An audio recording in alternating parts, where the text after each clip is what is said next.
Alright my friends, and still with me Yogi Sugianto. Let's talk about the Costa Kecmanovic the case. Alright, jadi baru-baru ini kita digegerkan dari beberapa kasus yang sangat amat menggemparkan di dunia maya, yang mana kasus ini sudah viral di mana-mana, dan kalian juga tahu pastinya ada anak berusia 13 tahun di Serbia menghabisi 9 orang, dan termasuk dari 8-nya itu adalah teman-temannya dan satunya lagi penjaga sekolahnya. So guys, seperti apa motif dan kronologinya, dan jangan lupa untuk subscribe, like, comment, and share to all your friends, and let's talk about it.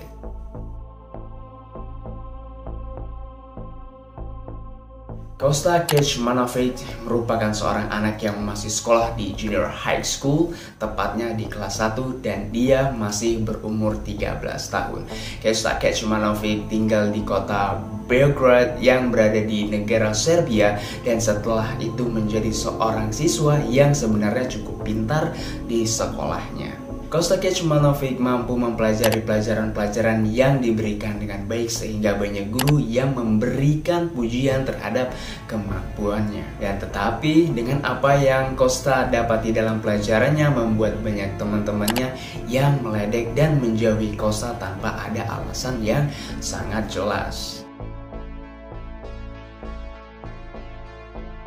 Kejadian ini terjadi pada hari Rabu, tepatnya tanggal 3 Mei 2023. Kala itu hari terasa seperti hari-hari biasa bagi siswa-siswi Vladislav Ribnikar. Banyak siswa yang lalu lalang masuk dan keluar seperti kelas pada biasanya. Dan sekitar jam 8.30 pagi waktu setempat, Costa Kecmanovic menjalankan rencananya dengan menembaki peluru senjata api kepada teman-teman kelasnya. Tidak hanya teman kelasnya saja yang menjadi korban, tetapi salah satu penjaga sekolah yang mencoba untuk menghentikan juga menjadi korban pada saat kejadian itu. Dan saat itu aksi yang dilakukan oleh Costa akhirnya memakan korban sebanyak 9 orang, termasuk sang penjaga sekolah. Siapa sangka bahwa ternyata Costa memiliki senjata api itu bukan membelinya secara ilegal. Costa mendapatkan senjata api tersebut dari simpanan senjata ayahnya yang memang sudah berlisensi. Arrested in the schoolyard in connection to this attack. Police say the boy had opened fire with his father's gun. An investigation into the motive behind the massacre is right now underway.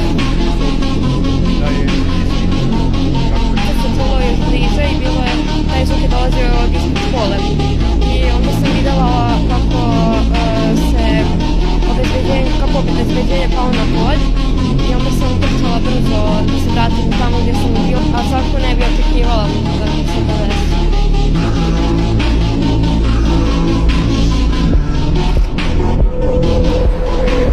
Setelah kejadian itu, begitu cepat Costa tidak langsung melarikan diri. Aksinya ini membuat Costa akhirnya menghubungi polisi dan menyerahkan dirinya kepada polisi setempat. Sebelum melakukan aksinya yang meninggalkan banyak korban jiwa, ternyata Costa sudah merencanakan penembakan ini berbulan-bulan sebelumnya.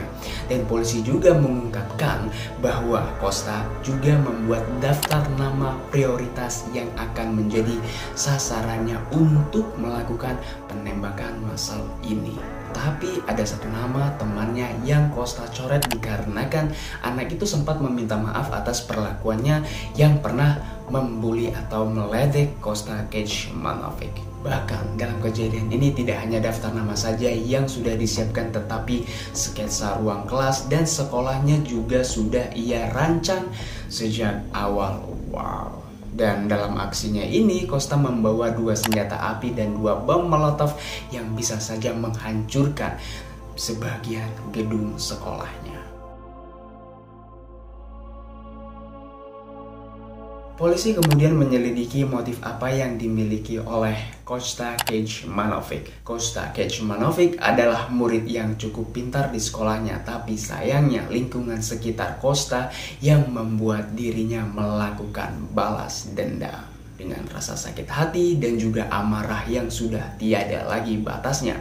Bahkan juga rasa sabar dalam diri Kosta tidak ada lagi. Dan balas dendam inilah yang menjadikan motif dari kasus penembakan massal ini, yang akhirnya membuat Kosta untuk menghabiskan 9 orang temannya termasuk penjaga sekolahnya dengan senjata api milik ayahnya dan 2 bom Molotov. Dan banyak sumber mengatakan bahwa Kosta memiliki perundungan di sekolahnya. Alasan inilah yang menjadikan Kosta akhirnya melakukan penembakan massal di sekolahnya. Oke, dari kisah ini kita bisa tahu bahwasannya kita bisa lihat ya, sebenarnya ya, balas dendam bukan adalah suatu hal yang baik, atau ada kata-kata yang mungkin orang jahat adalah orang baik yang tersakiti. No, it's a bullshit ya.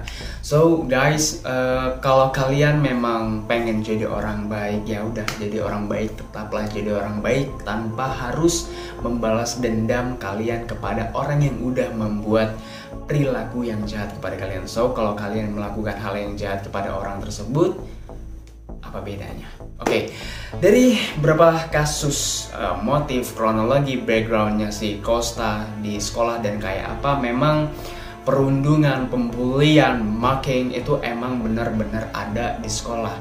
Hanya saja mental, ya, kesehatan mentalnya, health mentalnya si Kosta ini bagi gue kayaknya belum terbentuk banget. Jadi dia kayaknya masih belum bisa menstabilkan rasa sabar, menstabilkan amarahnya.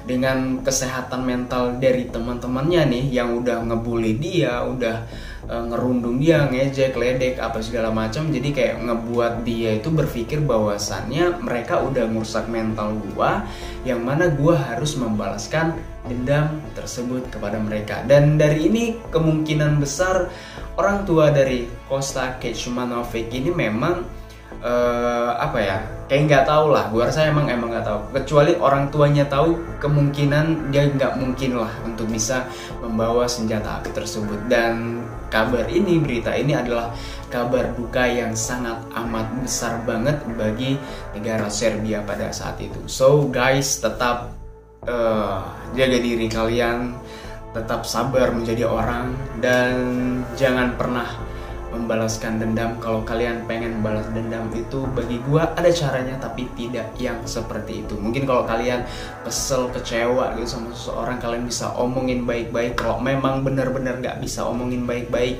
tanya maunya apa, dan kemungkinan besar cobalah untuk menjadi manusia gentleman atau lelaki yang gentle. Bisa fight gitu secara resmi gitu ya. Dan kalau nggak ada jalan keluarnya gitu atau solusinya dalam permasalahan tersebut, tanpa ada satu pihak yang lain dirugikan, dan yang lebih baik adalah memaafkan. So guys, dari kasus ini mungkin kita bisa lebih belajar lagi untuk berpikir ke depannya apakah ini baik atau tidak atau gimana. Karena terkadang kita itu lupa dengan yang namanya emosi sesaat, amarah sesaat, yang pada akhirnya berakhir dengan yang namanya penyesalan. So guys, gue Yogi Subianto. Don't forget to subscribe, like, comment, and share to all your friends. And bye-bye.